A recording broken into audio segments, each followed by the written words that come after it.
What's up, everyone?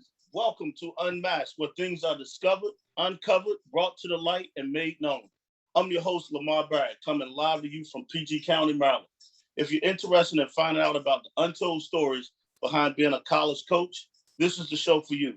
Being a former college men's basketball coach for 16 years, there are so many untold stories behind the scenes in the life of a college basketball coach. Now, let's unmask them.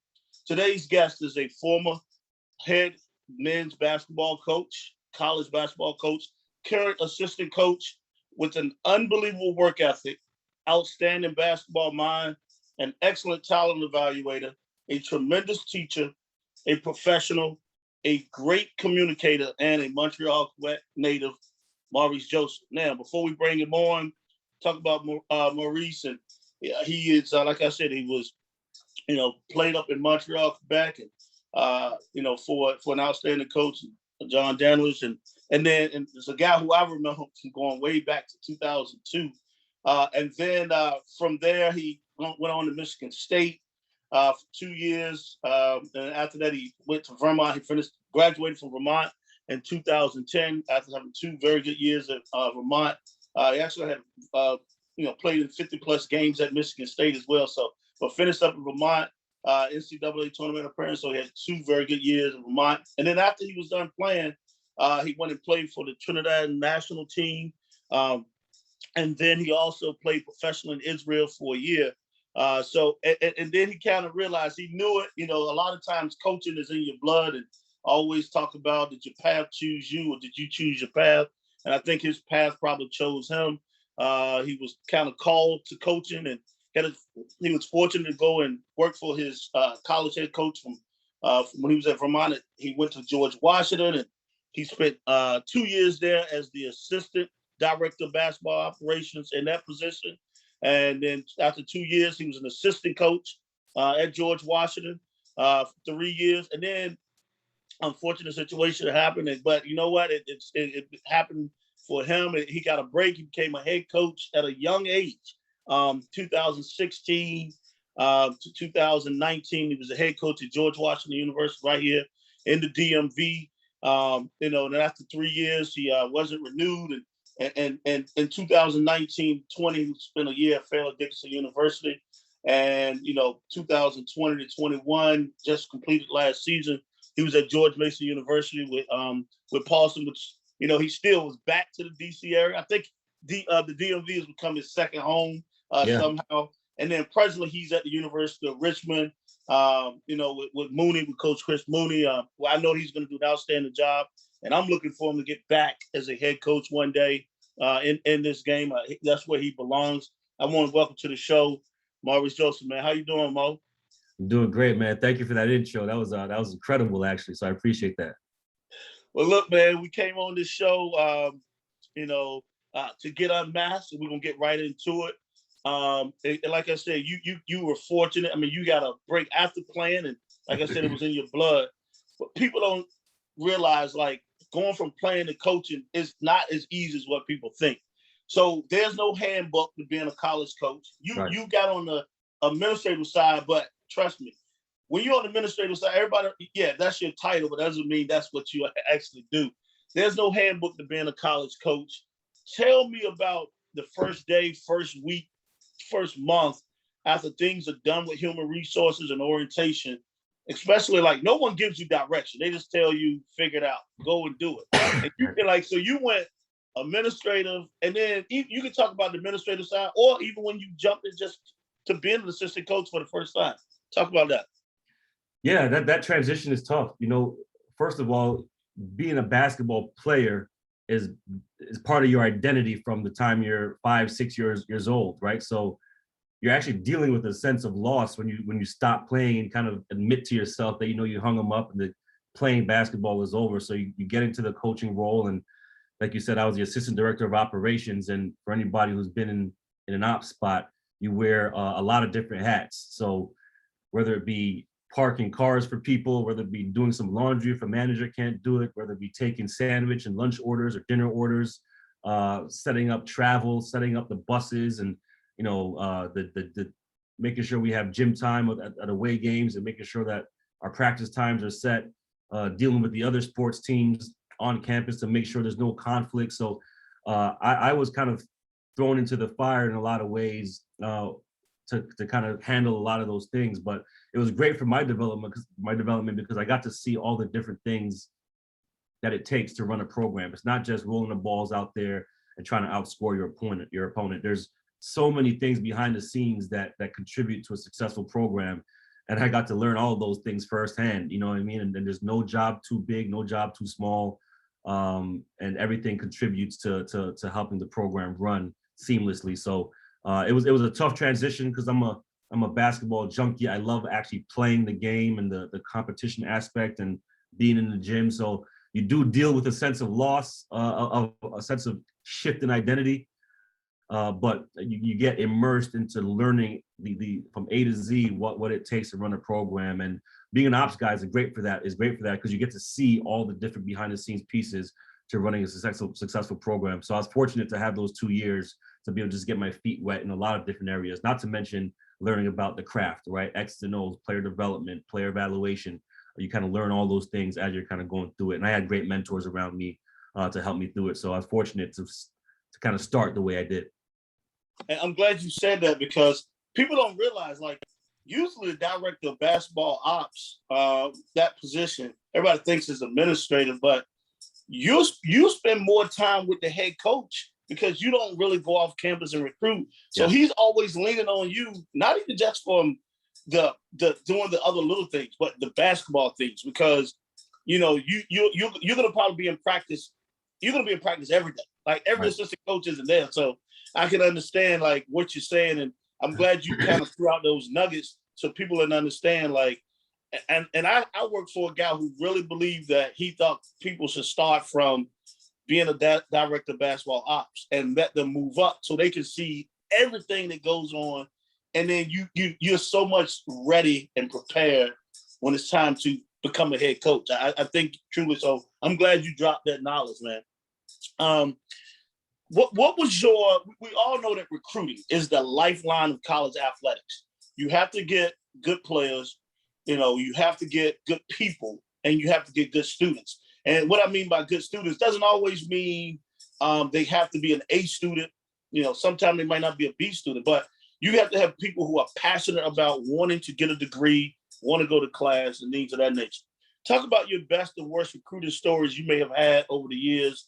And it doesn't always, we don't have to name names or anything, but like anything that just stood out to you that's like, man, I put a lot of time in this, or like that you can drop to young people about your best and worst recruiting stories. Yeah, I mean, I'm over a decade in now, so there's been a lot of official visits, a lot of unofficial visits. So I got to think back here, but I've had the entire spectrum. I've had guys that were really good players come on campus, that we had a good chance of getting to commit to us, but just didn't fit the profile, right? Didn't fit kind of what we wanted from a character standpoint in our program.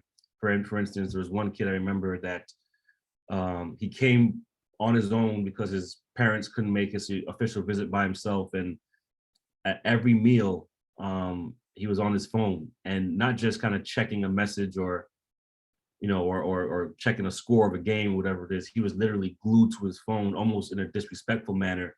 And you want the recruit to have fun and kind of have a good time and all that. So you don't want to discipline him on his visit, but we kind of asked him, hey man, let's talk about X, Y, Z and all that kind of stuff. And he just couldn't do it. It was just glued to his phone, and it became a point where it's kind of awkward and disrespectful. And needless to say that kid didn't. We ended up going in a different direction. I'll say that. And and unfortunately, that kid actually ended up getting into some trouble when he was in college at another school. Transferred, got in trouble again, didn't play. So kind of the writing was on the wall a little bit, and so that was an unfortunate deal. But you can tell a lot in the recruiting process when people aren't engaged, when they act a certain way or talk a certain way or do certain things on the visit, and you kind of just like, you got to trust your instincts in terms of, all right, he has the talent, but is this the kind of character that we want in our program? And that's different for everybody. That might not have bothered some coaches, and that's fine. There's a lot of ways to skin a cat and a lot of ways to be successful, but that just wasn't for us. And that was it. And then on the other side of the spectrum, we had a kid come in, and I played for a Hall of Fame coach named Coach Izzo, and he's been a great mentor to me. And he talks about the spectrum, right? Recruiting kids on the spectrum, from there's kids who like basketball, who love basketball, who live basketball, right? So most kids fall somewhere in that spectrum for whatever reason, right? And we had a kid come in on a visit who was just a basketball junkie. He came and asked, after dinner, I know you guys want me to hang out with the guys, but I've been traveling all day. I haven't been able to get in the gym. Do you mind if I just go back and get a workout in? Because I don't want to mess up my routine. So he went back to the gym. We set him up on the gun. He got 500 jumpers up. The following morning, before breakfast, he asked if we can get in the gym. So we had to contact our volleyball team to make sure it was okay that because the nets were up and all that, so he can have a basket to get some shots up before the recruiting day started, with all the meetings and tours and all that kind of stuff. So this kid got 2 pretty good workouts in within a 16-hour span, just because he was a junkie. He lived the game, right? And he was a great kid, great student, all that kind of stuff. So we actually got that kid to come. And that's the kind of character that you want in your program. You want kids who live the game, love it, but also live the game and really understand the value of putting in work and understand that you get out what you put in and all that kind of stuff. So I've had those 2 experiences and everything in between. Some I probably shouldn't say on this podcast, and others that just kind of slipped my mind. But you when you're in it long enough, you see everything under the sun, really. You're so right about that. But I love that the spectrum. And a lot of people, like, there are kids who like it because everybody else wants them to play it, and love it, and then also live it. And I love that. Like it, love it, and live it. I think that's so true. So that's one I'm definitely stick. I wrote that down. I got to steal that one. You were named the head coach at George Washington. You're excited to have your own program. Yep. Like, what happened? I mean, I think you caught it like right before the season started, but like, what happens over the next few months? I know you were playing, but you're thrown into, now you were like, you got to deal with boosters, alums, like a lot of stuff going on. I think you were right before the season, but talk about that. Like, I mean, because you're excited. Like, what goes on now once you take over the program?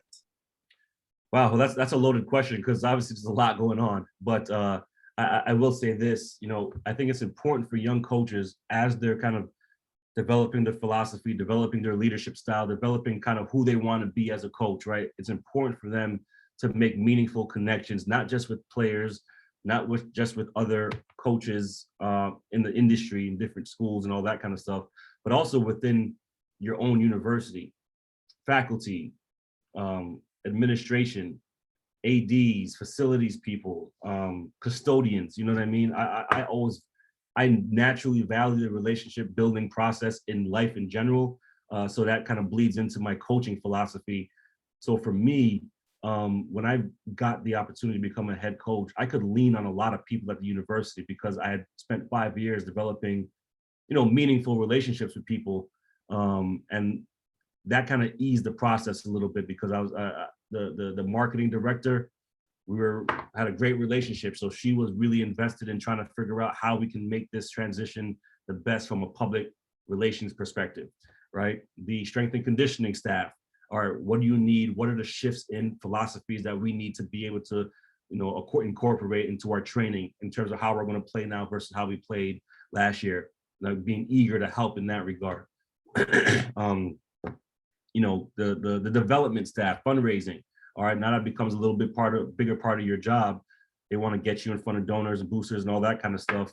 Who are the people that you have met, that you already have relationships with, that we can kind of foster those relationships and help boost them up? And who are the people that you want to meet that you maybe haven't met yet, but having them be able to come right to you and have a relationship with those people, it helps. It helped my situation a great deal. So I urge young coaches to make sure that they don't just stay locked in your office watching film all day. When you're walking across campus and you see, the associate AD, stop and talk and kind of figure out what his journey has been, and get to know people and kind of figure out, their philosophy, what makes them tick. Set up a coffee, lunch, breakfast date, or whatever it might be. Learn people's stories, learn people's deals, and kind of get to know them better.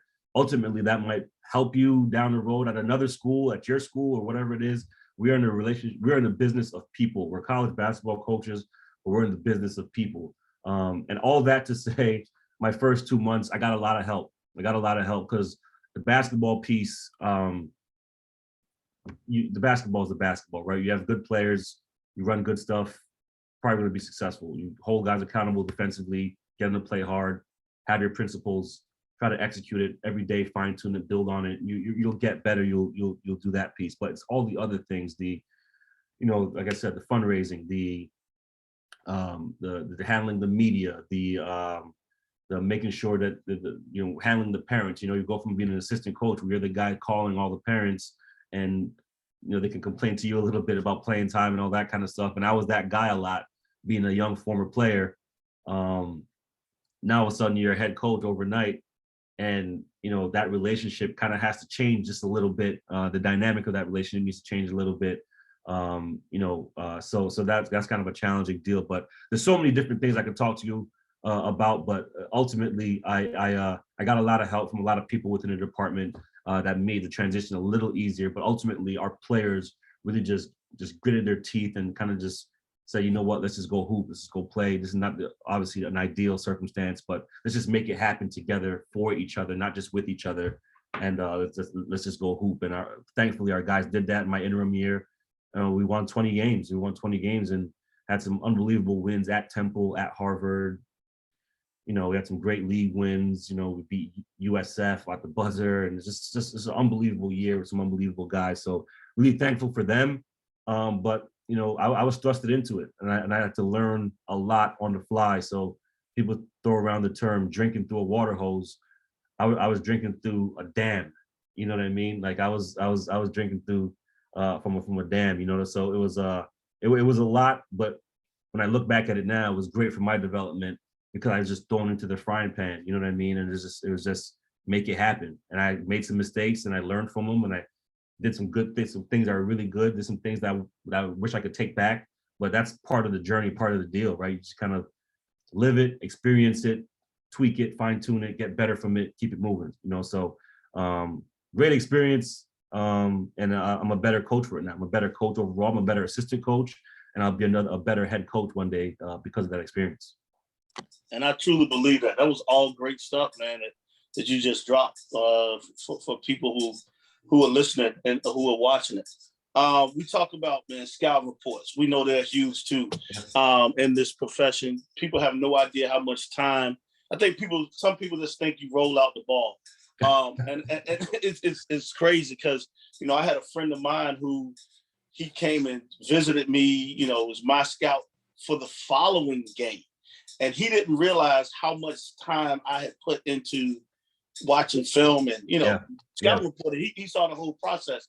Because you're watching 7-8 games, you have to make sure that you can, everything that you see, you're going to give it to the kids, but you can't, and you got to give it to the coach. But then you also have to be able to translate or be able to tell the kids, and you can't tell them everything. You got to give them just enough information. If you give them too much, it's overload. We know that because, they got school going on, they got a life going on. So you got to give them just enough for them to be successful. It's not about you anymore. You know what I'm saying? So talk about your best and worst scout report you've had over the years. Like you said, you've been in, a dozen years now, but talk about scout reports. Because we all know, like, when you're the head coach and that assistant is telling you, like, coach, he's struggling shooting the ball. He's made one out of his last 25 threes. Then he makes two at the beginning.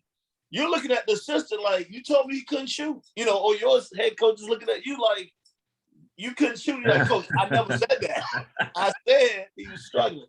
Talk about your best and worst scout report. Oh, man. So it's funny you asked this question. One of my worst scouting reports was actually the first time, my first year as an assistant, that I scouted Richmond.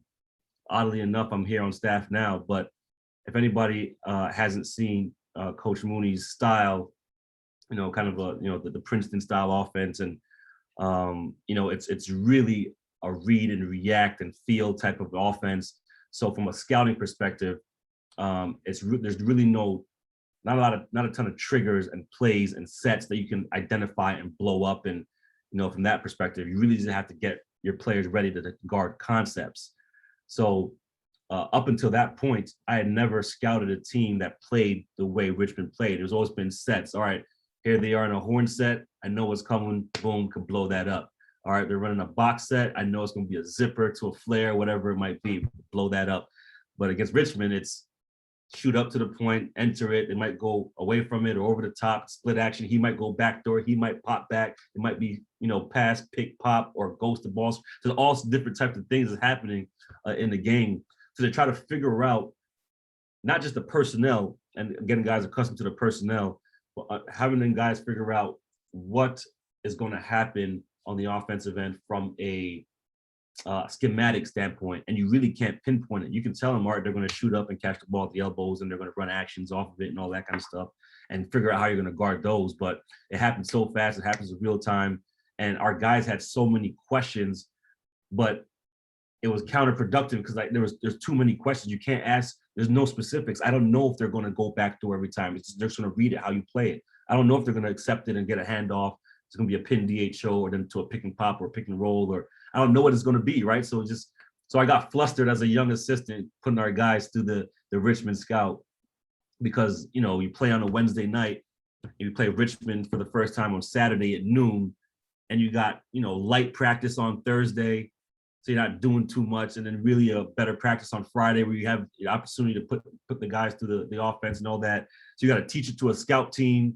The scout team not getting the timing right and all that kind of stuff. So I, as an assistant, got to hop in. So I'm trying to teach it and do it because I want the timing to be right. So needless to say, we got popped by Richmond in that first game. And it's funny, I told Coach Mooney this.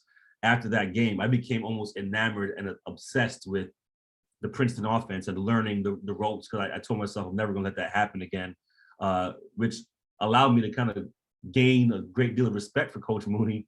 And then it's funny how the business works. Now I'm on his staff, and we laugh about those stories now. So that was my worst one. It was a debacle, man. It was just our guys. I didn't do a good enough job getting our guys ready. We didn't make shots. They were playing the matchup zone. We were kind of stagnant offensively. So this is an overall bad game for us. But my best, one of my favorite scouts that I ever did, two of them. One, I scouted Virginia when they were number 6 in the country. They came to GW and they played us, and we beat them in our gym. Unbelievable environments. Fans stormed the court. They ran their blocker mover stuff, and I came up with a scheme to kind of eliminate certain aspects of it to kind of just focus on, make them do a certain thing, focus on that. For instance, whenever you chase a guy over the flare, they would wrap it and they'd look good action over the top. So we just said we're going to go under every flare. When they did that, they bounced back. They turned it into a ball screen. Our ball screen defense that year was pretty good. So I said, let us not chase anybody. Let's just hunker down and focus on our ball screen defense. We got some tough on-ball defenders, some smart defenders. So it ended up being more ball screen coverage and us chasing pins and flares and all that kind of stuff, which worked really well. And we ended up winning that game. And then my other favorite ones, we scouted Valpo in the NIT championship game at Madison Square Garden. So that was a one-day prep for a really talented team. Bryce Drew, really well-coached team. And no big scheme deal, you know what I mean? We just kind of went through their 3-4 top sets and personnel. You only have one day to prep, right, before you got to play them. But we won the NIT championship and got to cut down the nets in Madison Square Garden. So that's a memory and a scout that I'll always kind of cherish, just because to cut down nets in Madison Square Garden is a pretty cool special deal. So I guess I could say that's my best and my worst. That's awesome, man. Like, I mean, and trust me, I was at American. I was at Old Dominion. I've always had the scout versus Chris Mooney team. So I feel you. Not easy. I had Northwestern. Yeah, I've always had those Princeton type offensive guys. For some reason, I was fortunate. I worked with Jeff Jones for 6 years, and it was always like, all right, anybody who runs that, like, you run, because you figure it out as you go. Like you said. Exactly. But the first time I went against it was Northwestern, and they were really good. And like you said, like, we got crushed, and I was like, I'm gonna figure this out, no because doubt. the first time you go against it, it is tough. Like, you have no idea at real speed how it is, So fast, yeah. What's the biggest challenge you think you've experienced since you've been in college coaching? Biggest challenge, I would say, and I'll keep it real with you. When I became a head coach, I was very invested in outworking people. I felt like my experience paled in comparison to a lot of the coaches I was going to compete against. But my whole mentality was, all right, I might not have as much experience, but there's no way in hell they're going to outwork me. So I'm going to watch more film and devote more time and bring my laptop home and watch it in bed and all that kind of stuff. But then my relationship at home wasn't where I wanted it to be. My relationship with God wasn't where I wanted it to be. So figuring out how to be where my feet are, right? Figuring out where to be where my feet are and being a husband at home and being a coach at work was a challenge that I had to kind of recalibrate and figure, all right, I'm not doing a good job at home. So I got to kind of recalibrate some things and keep the main thing. And my wife, actually, she was great. She understood, she knows how hard I work and how passionate I am, how competitive I am and all that kind of stuff. But I wasn't satisfied with what I was doing at home because I was bringing a lot of it home. And coaches do that, it's kind of part of the deal and it happens a lot. But I wasn't happy with that deal. So being able to figure out how to be a great husband, and I'm a father. We were talking earlier, my son is 6 months old. I'm a first-time dad. So figuring out how to be a great coach, but also be where my feet are and be at home and be a great dad and be present and kind of dominate in both areas. So that's something that I'm going through now that I'm learning. I'm eager for this season coming up to kind of figure out how I'm going to navigate wanting to see my son, being on the road, having to scout, but also pouring into our players, pouring into our program in every way that I can. So that's a challenge. That's a challenge, balancing life and being a coach, because you can't be everywhere. There's 24 hours in a day. But I just think it's important to, Brian Levinson always told me, guy that I work with at GW, just be where your feet are, and in the office, be the best coach you can be, pour into it. When you're at home, be the best dad you can be. Don't try not to let it bleed over into each other too much. It's going to happen still, you know what I mean? And family's going to, especially during the season, family might not see you as much. It's kind of part of the deal. But dealing with that has been an interesting challenge in my career. Other things have been challenging, but that's the one that sticks out to me that I'm always conscious of in terms of wanting to get better at. It's fine. I'm gonna piggyback on that because family is key, and you're saying that. Like, what did you have to sacrifice to achieve your current level of success? That's what people don't understand, how much you have to sacrifice in this business. You talk about, like the family and all that. It's because it's just more than just your wife or your kids sometimes. Your parents, your friends that you went to college with, you give up so much. But like, what did you have to sacrifice to achieve your current level of success? Time. I always say, health is the only true wealth and time is the only true luxury, right? Time is the only thing that you can never get back. And on top of that, none of us know how much time we actually have left, right? So think about how valuable time is as a true, genuine luxury.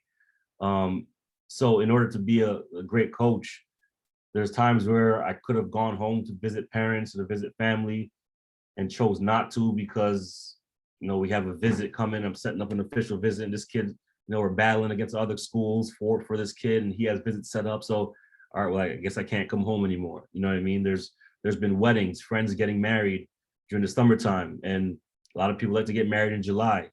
That's our recruiting time. Can't make it. So I missed some of my closest friends and teammates' weddings because I was, out recruiting, and that's kind of part of the job, the lifeblood of our job. So, you just miss time with friends, family, parents, and you got to be somewhat okay with that. But also, when you do get that time, you got to cherish it even more so because it's so rare and it's so tough to come by. I just it's funny. I got a wedding invitation. My wife said, "Hey, are we going?" It's like it's Labor Day weekend. I said, "We don't have a visit set up yet, but we probably will. So just RSVP. No, we can't make it." So things like that. And this is a guy that I worked with, a guy that I really liked. I don't even know if we have a visit, but I don't want to be in a situation I gotta, say that I'm coming and then tell him last minute that I can't because this kid decided to visit the week of. So you get used to kind of missing things, which is not the best all the time, but it's a necessary sacrifice to be able to advance in this business. Kind of part of the deal, man. It's a very unique profession, and you got to be willing to miss some things and kind of be, absent a little bit to be able to experience some success. And I think that trickles over to a lot of different walks of life. You know what I mean? To experience success, you got to sacrifice time, with other things. But that's part of the gig, man. He's so true. And I'm listening to you because I'm like, wow, I remember, like, you can't set up anything. You can't be like, yeah, we're going to this, or even like. And my wife is a planner. She's an Excel spreadsheet, highlighter, color code. So my life with that kind of her mentality, it doesn't always mesh. So it drives her crazy. She's gotten used to it. So we can't plan vacation a year ahead. We just can't do it. You know what I mean? So sorry to cut you off, but yeah, that's kind of part of it. No, that definitely is. Man, I've experienced it. Trust me. I've seen you a lot, and I've watched you from afar, and so I don't know. I'm not saying I know you, but I know your work ethic. I know you come in the gym, you're about business. I mean, I know those things, and I know people you've worked with that say great things about you. So, do you ever find that there are things about you that people might misunderstand? Like, what are they? That people might misunderstand. I don't think so, to be honest with you. Not to misunderstand, just because I try to be transparent and be who I am in all areas of the job, right? Whether it be relating with our own players, relating with staff, recruiting players, dealing with recruits' parents, dealing with administration. I always value authenticity. I value transparency. I value being genuine. And I try to do that. Like I said, we're in the business of relationships. And those relationships are going to be different. People and administrators, kids, players, recruits, parents. So I try to be who I am in all those areas so that no one could ever say, wait, I thought you said this, or I thought you were like this in this situation, but now I'm seeing this, So I don't believe in that. I don't kind of work that way. So in terms of misunderstanding who I am, I think I would fail who I am if that was the case. You know what I mean? If people misunderstood me, like I think that what you see is what you get with me. Very personable. I've seen you on the road a bunch. We sat and could chop it up and talk, watch a game and all that kind of stuff. And when the timeout's over, I'm locked in. I'm evaluating. So it's kind of who I am, and I think it's important to be genuine in this business and be who you are across the board, because especially with your own players and recruits, we don't give, us coaches and adults in general don't give kids the credit they deserve for their BS radar.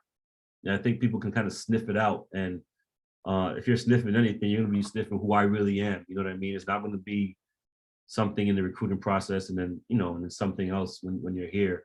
Again, you're going to recruit kids, you want them to have fun and all that kind of stuff. And then when they're on campus, you want to hold them accountable. So those conversations are going to sound a little different sometimes, and they're going to receive them a little differently sometimes. But at the end of the day, I think being genuine and authentic is kind of who I am and what I've prided myself on from day one, and what I want to continue to be along my career, so that at the end of the day, I could lay my head down at night and be like, you know what?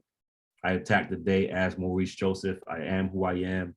If I make mistakes, cool. I'll try to correct them. But at the end of the day, I am who I am. I'm going to hang my hat on that.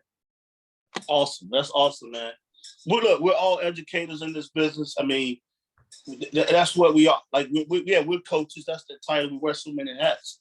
And you were a former player, so you want to try to give back as much information as you can, not just on the court, but off the court as well. Like, what would you try to teach your players besides basketball? Life, man. Life. I think basketball is a vessel. Basketball is kind of a tool that we've all utilized in some way, shape, or form to impact our lives, right? My life has been impacted in an unbelievable manner because of the game. Some of my most profound relationships, some of my greatest memories, trips around the world, all because of the game, right? So I'm so grateful and thankful for the game. So when I talk to players, it's really using this opportunity that we have here together to kind of enrich your life and better your life in any capacity. In any capacity. I just came back from our practice facility. I ran upstairs. So I knew we had this call set up and all that kind of stuff. But I was talking to one of our young men, Nick Sherrod, and he was talking to me about a foreign trip that he took here with the Leadership Academy in school. They went to South Africa. He went on a safari. He was showing me videos of lions and all that kind of stuff just 20 minutes ago. And he told me that going to South Africa changed his life, and it was an unbelievable experience for him. He even thought about getting a job there and all that kind of stuff. And that allowed me to kind of open my eyes to kind of see how he thinks and where he's at in his life a little bit more profoundly. You know what I mean? So I love the game, and I love getting better at it, and I love competition, and I love kind of the process of trying to sharpen your swords and get better than the next man, the next team, and all that kind of stuff. What I cherish the most is kind of the small conversations like that, where you get to know somebody a little bit more profoundly, to see how they tick, understand where they're from, how they think, what they're about, kind of what their fiber and DNA is cut from. And then ultimately you kind of figure out how to help them a little bit, more precisely in their life and their journey. And hopefully down the road, they send you a wedding invitation, you know what I mean? Or they send you a picture of their baby down the road, you know what I mean? I think that's what it's all about. So nothing in particular that I try to tell kids or teach kids. I try to help them learn from my own experiences or things that I've seen in life, but really just trying to connect with them on a personal level, and find out who they are, so I can just help them, whatever that might be, with their relationships, academics, their basketball game, obviously, their ability to lock in, focus, and concentrate, their aspirations of playing pro, whatever it might be, getting to know them to help them along their journey, man. I think that's the beautiful part of what we do, and a part that I just won't take for granted, man. So to answer your question, nothing specific that I would try to teach, but I just think I love trying to help these guys in different capacities, just with the small conversations from day to day, and try to figure out how to enrich their life and make this experience together a little bit more impactful for them. I mean, you said it best, life, because I always say this, like, parents did their job. That was the one thing I used to say to kids or their parents, like, look, you did a great job for 18, 19 years of rearing your kid. Right. Now you're trusting us for the next 4 or 5 years to your kid goes from a young boy or a young man to a man. These are the most important years of his life. No doubt. How he becomes a man, how he deals with adversity, how he deals with being alone. Like, those things are important. And, that's why I say the educating part. You summed it up perfectly. You said life. So, that does is very, broad, but like, it's still very important, because you always have to teach these kids life lessons. And remind me, Nick Sherrod, great basketball family. Yeah. Father, grandfather. Off camera, we're going to talk about a Nick Sherrod situation. I love the kid. I've been knowing him the absolute best since he was a young kid. So I got to talk about that one off camera. You took over. I said you had a job, and then so you went through year one. Like, what qualities? I'm asking you because it's going to come back later on. But what qualities did you look for in hiring an assistant coach? Once you got through that first year, I know some guys stayed on, but like, what qualities did you look for in hiring assistant coaches? Because you do want someone to kind of fit you, but also some other things. But what qualities did you look for? Yeah, so it's funny. We talk about this. I've spoken about this a lot. Urban Meyer, who Ohio State, Florida football, talks about the 4 C's of kind of acquiring personnel, both recruits and staff. He talks about people who are cynics, right? People who are compliant, people who are committed, and then people who are compelled, right? So I'm not going to go through all of them. Great podcast that he speaks about all those things. Maybe you can share it with some listeners. But what I look for is committed and compelled people, because I'm a compelled person. I'm going to go above and beyond for guys. I'm a servant leader. I care more than just the basketball results. I want to serve people in their lives, and same thing for my staff. So people who share those values, really. Obviously, you want personable, preferably in my mind, preferably a former player, person who is a hard worker, organized, and can develop relationships and has experience recruiting and all that kind of stuff. Obviously, all the X's and O's stuff, and acumen, right? They want to be good at the craft and all that the craft entails. That's a given. But for me, it was people who were compelled to serve and kind of had that kind of nature about them, that servanthood nature about them, because those people are going to work hard for you as a head coach. They're going to work hard for the players in terms of player development, building relationships, and all those types of things. So compelled people who are compelled to serve and compelled to do those types of things in their leadership style naturally.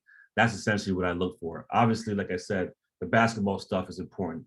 Recruiting ties, X's and O's, scouting, what level you coach, like all those things are important, obviously. But at the end of the day, are you going to be willing are you going to be compelled to serve and really work to help better people's experiences on and off the court? Because that's who I am, that's what I'm about, and that's kind of the quality that I look for, that I will continue to look for next time I have an opportunity to hire assistant coaches. But that's incredibly important to me, because that's who I am and what I'm about. So we don't need to think exactly the same, but we do need to be like value. I think that's very important. So that's kind of what I look for. It's great. Those are great qualities right there to have. This is kind of, I'm gonna ask this. What was that first practice like? Because you've been at big moments. Now, I mean, of course, it's your program now. Like, and what was that first game like when you're finally in control of the program? What was those two things like? First practice and your first game?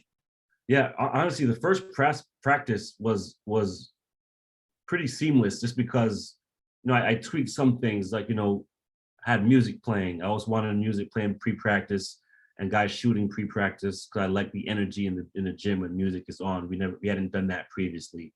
I like having a lot of managers. That's kind of something that I kind of was introduced to college basketball with at Michigan State. We had an army of managers and rebounding and kind of just a little bit of organized chaos. I think it brings a certain energy and kind of grit and fire to the gym. So hired a few more managers, had them dressed alike and all that kind of stuff. It's kind of really organized.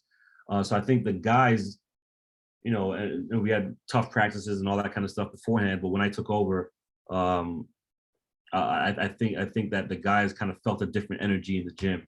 There was obviously the unknown of our first practice, new coach, all that kind of stuff, but also just the overall energy was different. So we luckily had been on a foreign tour before that, so we had 10 practices. We spent 15 great days in Japan and all that kind of stuff, played some games. So we had a bunch of drills in, we had a bunch of schemes and sets and all the kind of pre-practice stuff in already, because we had done it all summer. So for me, I didn't have to reinvent the wheel in a lot of ways. It wasn't like I came in with a bunch of new drills and all that kind of stuff. It's like, hey, let's just get to work. We're doing X, Y, Z, and our guys already knew it. So the practice was fast and high energy and competitive and efficient. So I didn't have to reinvent the wheel too much. So that was great, because we had the foreign tour beforehand. The summer kind of set us up for success to be able to start in a great manner. And then the first game, Maryland Eastern Shore, it was a early season guarantee game, and our guys came out fired up. They made a late game run, and it allowed me to kind of just get my feet wet. We had a couple exhibitions and closed scrimmages before that, but get my feet wet in terms of managing huddles and managing timeouts, managing runs, kind of figuring out all those things. Because as an assistant, you just don't see it the same way. You're looking at different things. You might be looking at the guy that you've been working with, and like on his jump shot, like how is he shooting the ball, or if it's your scout, what is the team running, or whatever it might be. You're looking at different things, and as a head coach, you're kind of looking at it from a bird's eye view, like a kind of a global view of the entire game. And in that first game, I just remember trying to be like, all right, be who you are, coach these guys hard, be in the trenches with them and all that kind of stuff. But then, but it gave me an opportunity to kind of get a feel for how to manage timeouts and all those kind of things. Because if you haven't done it, you just don't know how to do it. And you can have an idea of how you want to do it as an assistant, but until you're in it, you just don't know, right? The adrenaline, the feeling, you just don't know. So it's but that first game was great. We won, thankfully, but that was a great experience, great feeling. My family was there. I have a picture with my mom and my sister, kind of in the first row, and they're sitting right behind me, and my mom is looking at me. So it's unbelievable experience, one that I'll never forget. But again, helped me learn how to just kind of start to manage certain things that come about in a game. Awesome. What is the strangest thing a player has done outside of the basketball court? Because we've like you said, there's been some. you know, we don't, like I said, you don't name names here, but I know you like, I can't really believe this kid did this, or it's just, man, listen, when you deal with 18, 19, 20-year-old kids, you might see anything. Whew, let me think here for a second. You might have to edit some dead space out. Let me think here. I want to make sure I tell the right story. just some knucklehead things, like, you know, missing a practice, but or showing up late, and then, you know, me as an assistant, you know, you kind of, when you take care of certain guys, you kind of get to know who their girlfriends are and kind of where they hang out and all that kind of stuff. And, you know, I've had to sprint from the arena to a young lady's dorm to knock on the door, to get a player to get his butt to practice. So I've done that before. You know, kids parties and alcohol, and sometimes, you know, that gets a little out of hand. I think every coach dealt with that in some capacity at some point. It is college, and the kids are having fun, and they have some freedom away from family and parents and all that. So I've dealt with those types of things before, man. But it's really just a great maturation process for these guys, man. So knocking on doors, trying to find guys, you know, getting a late night call, having to pick up a guy, you know, get out of bed, and wife asks you where you're going, is like, I gotta go deal with something. And then, you know, pick a guy up who, you know, you don't want him to get in trouble, so you go take care of it yourself, and you don't necessarily want it to get to the head coach. So you kind of just like, all right, let's just make sure we handle this the right way and all that kind of stuff. And, you know, there's just different scenarios across the years, man. There's been so many. Nothing terribly crazy, nothing criminal. Thank God I haven't dealt with anything outlandish yet, or, you know, knock on wood, or hopefully I never have to. But these kids are 18 and 22-year-olds. They're on unbelievable campuses, and they have a lot of FaceTime and notoriety, and they're kind of, a lot of them are faces of the university. So, you know, helping them understand how to deal with some of that responsibility is part of the maturation process and part of our job. So that's a part that all coaches deal with. I know that you've dealt with it yourself. So it's kind of just part of the deal, and you just hope that they get it sooner or later. So true. No, we all deal with it. You know, you definitely all deal with it. I like, you got to put out the fire. You don't want to put out the fire, and things. There are things that you do tell your head coach, but it's like you try to eliminate some things. So I mean, we've all done that. This is kind of entertaining. We'll see where your thoughts are. What movie or TV show title best describes your week? My week? Yeah, like we just look back and say, when you're in coaching, it's like what movie or TV show title like best describes my week at times? That's a great question. Let me think about that.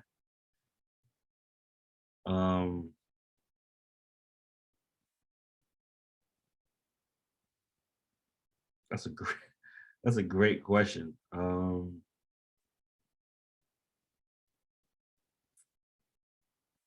You know, and I'm embarrassed by this because I'm such a big movie and TV show guy. I'm always talking about all my favorite TV shows. But one that describes my week as a coach, I would probably say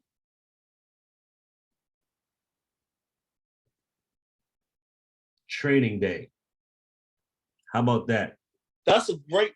I mean, no, you're not the first one to say that. A lot of people say that. Like, that's a great answer, though. That's a great answer. because you've seen the movie, right? So Denzel Yeah. kind of like this old wily vet, probably doesn't cut some corners and all that kind of stuff. He's got this young rookie that's got to probably bring along, and he's showing him the ropes, but probably not showing him the best things and all that kind of stuff. And so not exactly like that, but there's always that dynamic of you're the vet, there's a new rookie coming in, you got to be able to show him the ropes and all that kind of stuff so that he can figure out how to do it the right way himself. The movie doesn't end with me getting shot up, on the side of the road and all that kind of stuff. But that aspect of the movie Training Day is kind of part of what I would say, because you're always kind of bringing somebody along, somebody in your passenger seat that you got to show the ropes. You know what I mean? And then they go off and they become sophomores, juniors, and seniors, and then there's the next trainee to come in, and another. So I would say that. That's actually a great answer. I mean, I say it all the time when people come up with the answer. Like, what's your favorite word or phrase you like to use? Because you've dropped some great jewels so far, but like, what do you use? You around the players or like things that come out? And what's your favorite word or phrase? I got a lot of them. I'm a big phrase guy. One of them is you can't talk slick to a can of oil. That's one of them. One of my favorite ones is a candle loses nothing by lighting another. Right? That's one of my favorite ones. A candle loses nothing by lighting another. And then one of my favorites and kind of in my philosophy is nobody cares how much you know until they know how much you care. And that's one that Coach Izzo gave me that I kind of that stuck with me and that I use kind of every day as kind of like the ethos of my coaching philosophy. So those three, in addition to a million others, but those three stand out as ones that I use quite a bit. Those are three great ones, man. What's the best piece of advice you've ever been given? The best piece of advice I've ever been given is my high school coach. So my high school coach was, you know him, John D'Angelis, Champlain St. Lambert. You've done a foreign tour with him and all that kind of stuff. He was hard-nosed coach, old school, probably like the coaches you grew up with. After a game, we're in a tournament, we had 2 games in that day. After a game, I was very a very emotional, fiery player. Didn't take losing well. So we lost a close game. I had injured my thumb in the game. So I was, especially pissed off that game in the locker room. I kind of like lashed out through my my warm-up top and actually hit one of our assistant coaches. Cursed, stormed out, right? Overly emotional and all that kind of stuff. But we had a game that night. We had another game. So I had to kind of like face my team after blowing up and all that kind of stuff. We didn't have a night to sleep on it and all that kind of stuff. We had to be back in a few hours, right? So I had to face my team, face my coaches and all that kind of stuff. My coach pulled me aside before the game and he said, look, man, you're wired a little different than a lot of people. You have to learn how to lead people who aren't wired like you. You have to be able to bring people along and not be, for lack of better words, an asshole about it, right? Because if you do that every time people don't meet your expectations, you are going to have a hard, miserable life. So he said, do you want to be a leader? I said, yes. Do you want to keep being our captain? I said, yes. Learn how to lead different people. Not everybody in that locker room was wired the way you are. Not everybody hates losing the way you are. So that sit down was instrumental for me because it made me open my eyes to be like, look, man, not everybody's going to take losing and competition in these games as personally as I do. So it got me in the mode of thinking like I got to lead people different ways. It can't be cookie cutter. And I still carry that with me. We talk about that story in that game, and I hurt my thumb in that game. Like my thumb is still messed up from that to this day from that game, and so I was just really, really upset and angry. But that talk, you can't lead people the same way, and understanding people and who they are, meeting them where they're at, so that you can lead them and pull them forward rather than kind of like lash out and rah. You know what I mean? That was instrumental. Now after that second game, that next practice, he ran my ass like couldn't, you know what I'm saying? Like I ran sprints for about an hour for what I did. I threw my, all that kind of stuff. So another valuable lesson that he taught me. But in that moment before that second game, he taught me that and kind of shifted the way I thought and the way I led as a player, and now today as a coach as well. That's great stuff, man. Old school right there. That's great stuff. Yeah. You, like I said earlier when we first started, you're a selfless person. You'll serve. You like to serve. You're servant. And this is almost hard because everybody always like, I don't like answering that, but I throw people on the spot. If you had to choose 3 adjectives to describe yourself, which would you choose?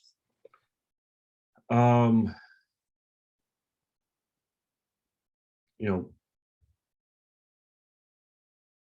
only 3. Let's say I would say competitive,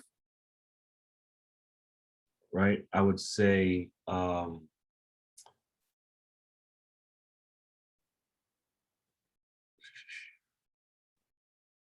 you would put serving into an adjective, like, you know, servanthood, servantship. I don't know how you would say it, but that, and then passionate.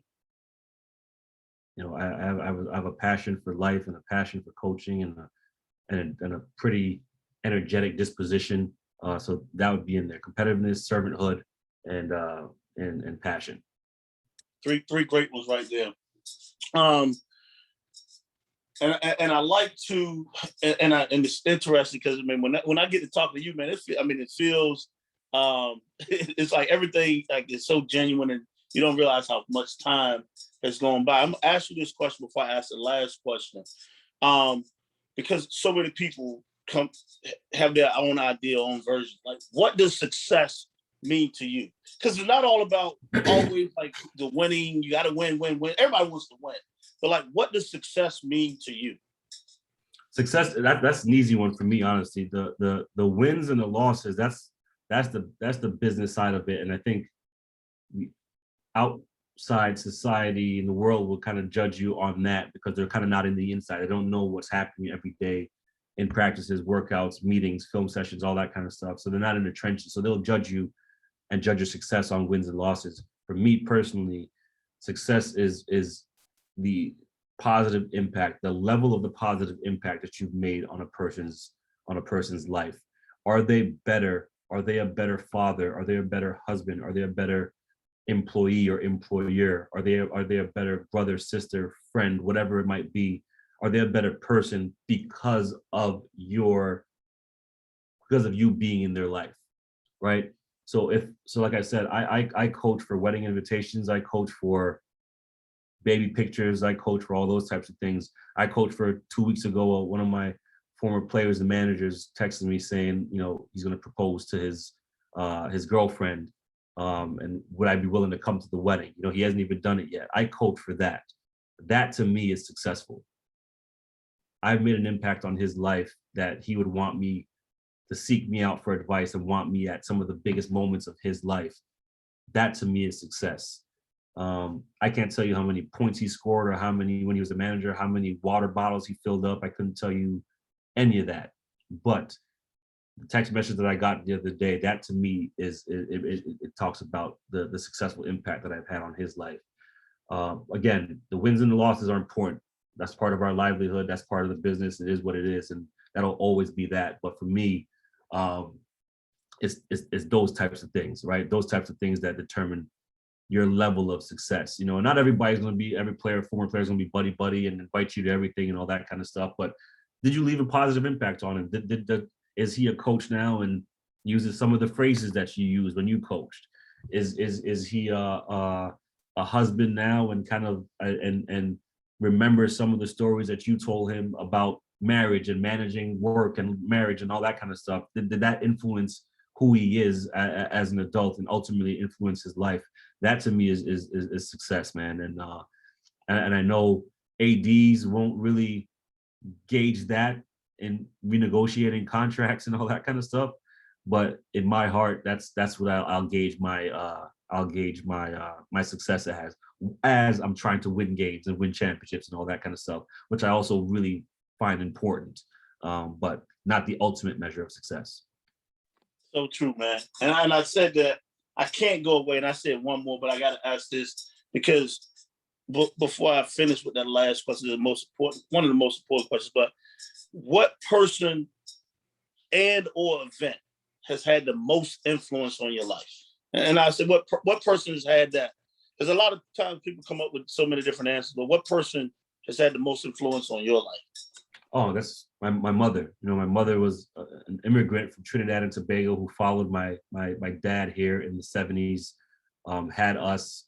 She goes from this island girl who moves to Canada, never seen snow before, and she doesn't know what she's getting herself into, raises kids, parents separate, raised by a single mom, essentially, providing for kids, you know, working, just trying to make ends meet and all that kind of stuff, struggling a lot, not letting us feel it as an adult, understanding what she went through now that I'm a father, understanding a little bit more, you know, profoundly what she went through. That's easy for me. It's my mother, and it wouldn't never anything she's said per se. It's just kind of who she's been and what she's sacrificed and how she kind of went about all the hardships with just grit and toughness, and just the job needs to be done, get it done. You know what I mean? And don't complain about it. The circumstances are what they are. You can either complain or you can get it done. Just get it done. So the toughest person I've ever met. So that's an easy one for me. It's my mother. It's not even close. Awesome. Well, look, knowing what you know now, what would you tell your young self or younger self to prepare for as a head coach? Yeah, I would say a couple things. Really value and understand the importance of surrounding yourself with great people, staff members. You know what I mean? Really take time in selecting people that are gonna serve you and serve the program and serve the players at the highest level possible. I think that's gonna breed sustainable success if you can do that. So really value that, and just don't kind of put it together for the wrong reasons, but invest time in figuring it out holistically, right? Like I said, find compelled people. So that's one thing. Don't be coach at home, right? Don't be coach at home. There's got to be some separation. Don't be a head coach at home, because if anybody knows anything about Black women, you are not the head coach in the house. You are not the head coach. You are the assistant. You might be the dobo. So you just get your work done. So don't be a coach at home. Be where your feet are. Be a great husband at home. Be a great coach at work. And then the last thing I said, now I'll say it again. This is something that I think I did well. Relationships, man. Value relationships. You never know what relationship is going to change your life or change your program or change a kid's life or whatever it might be. So your interactions, value them, take time, be attentive, listen. All right, don't listen to speak, but listen to understand, listen to comprehend, listen to feel. And if you can do that and have this profound, intentional approach to your relationship building process, then you're going to be better off in your career and in your life because of it. Because again, the relationship that you build with a coach on the road, talking to him, he might be your next boss and give you an unbelievable opportunity to change your life and give you a job. The relationship you change with a player, he might invite you to a wedding, and that might mean the most to him and his family that you could ever imagine. You know, so the different interactions, the numerous interactions we have in this business, don't take those for granted, man. Be intentional about listening, feeling, understanding, and don't just listen to speak. Listen to listen, and really value those relationships, because you never know how impactful that's going to be for you individually, but also for their lives. And ultimately, I think that's what we should all aim to do, is enrich people's lives, man. That's what we're here to do.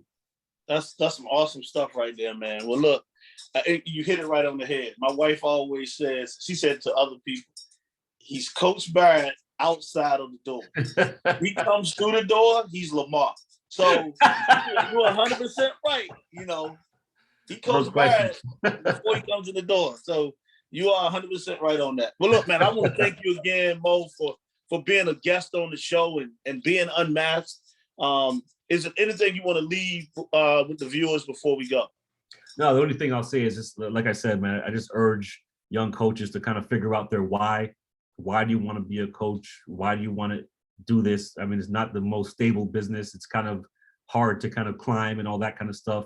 why do you want to do this? And really kind of figure that out. And then once you do, are you willing to sacrifice the things that we talked about, the time and all that kind of stuff, missing things, to be able to kind of climb through this industry? Because it's not easy. It's very unique. It's sometimes unstable, but it's incredibly, incredibly fruitful from a holistic standpoint, right? Sometimes it's not a great business, but it's an unbelievable profession, and we have an unbelievable responsibility to lead young men into the next chapter in their lives. And that's something that we can't take for granted. Yes, the basketball is important. We got to win games. That's the job. That's the business. But understand your why, lead with intention, and make sure that you understand that we have a responsibility to help these guys get better. So true, man. Well, look, I want to thank you again. I want to thank the viewers for watching another great show.